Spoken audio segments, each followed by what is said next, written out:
अस्सलाम वालेकुम नाज़रीन, MR न्यूज़ स्टूडियो से मैं हूं कंजा असलम। सबसे पहले न्यूज़ हेडलाइंस।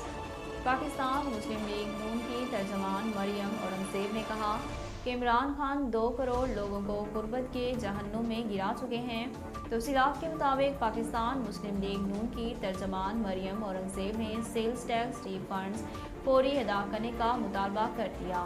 मरियम औरंगज़ेब ने कहा कि ट्रैक्टर और ज़रूरी आलात बनाने वाले यूनिट्स बंद होना अफसोसनाक और मुल्क की मईशत के लिए ख़तरनाक है। ट्रैक्टर और ज़रूरी आलात बनाने वाले यूनिट्स का बंद होना ज़राअत और सनत दोनों की तबाही का सबूत है। बिलावल भुट्टो सरदारी की क़यादत में पीपल्स पार्टी का लॉन्ग मार्च लाहौर में मौजूद है और आज शाम जलसा आम किया जा रहा है। पीपल्स पार्टी की जानिब से जारी शेड्यूल के मुताबिक पीपल्स पार्टी ने लाहौर के इलाके नासिर बाग में जलसे से खिताब करेंगे, जिसकी तैयारियां मुकम्मल कर ली गई। जलसे के बाद बिलावल भुट्टो जरदारी की क़यादत में अवामी मार्च बजरिया GT रोड इस्लामाबाद का रुख करेगा। यूक्रेन की फ़ौज ने रूस का फौजी हेलीकॉप्टर मार गिराने का दावा किया है।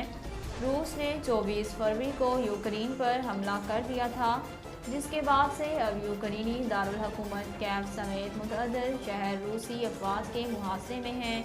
रूसी फौजी ने 2 यूक्रेनी शहरों से शहरी आबादी के इनखला के लिए आर्जी जंग बंदी की थी, ताहम दोनों मुल्कों के दरमियान जंग अब भी जारी है। बरतानवी नशरियाती इदारे के मुताबिक यूक्रेनी फ़ौज ने रूसी फौजी हेलीकॉप्टर मार गिराया। यूक्रेनी फ़ौज ने रूसी फौजी हेलीकॉप्टर को मिसाइल से निशाना बनाकर गिराया। सऊदी अरब ने मुमलिकत में आने वाले मुसाफिरों के लिए PCR टेस्ट और करंतना की शर्त ख़त्म कर दी। सऊदी अरब में कोरोना केसेस में कमी आने के बाद मुमलिकत में आए मुतअद्दिद पाबंदियाँ ख़त्म करने का ऐलान किया। सऊदी अरब के मुताबिक हरमैन शरीफैन समेत तमाम मसाजिद में समाजी फासले की पाबंदियाँ भी ख़त्म कर दी, ताहम मास्क लाजमी करार दिया गया। वज़ीर दाखिला शेख रशीद अहमद का कहना है कि अपोजिशन की तहरीक अदम एतमाद इमरान खान के लिए तहरीक इत्मीनान बन जाएगी। वज़ीर दाखिला शेख रशीद ने अपोजिशन को तहरीक अदम एतमाद लाने का चैलेंज करते हुए कहा कि ये लोग गुज़श्ता 2 माह से चीख रहे हैं।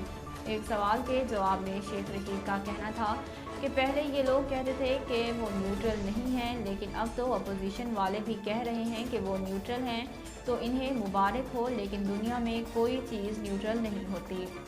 नाज़रीन, अब तक के लिए इतना ही। मज़ीद खबरों और अपडेट के लिए देखते रहिए MR न्यूज़।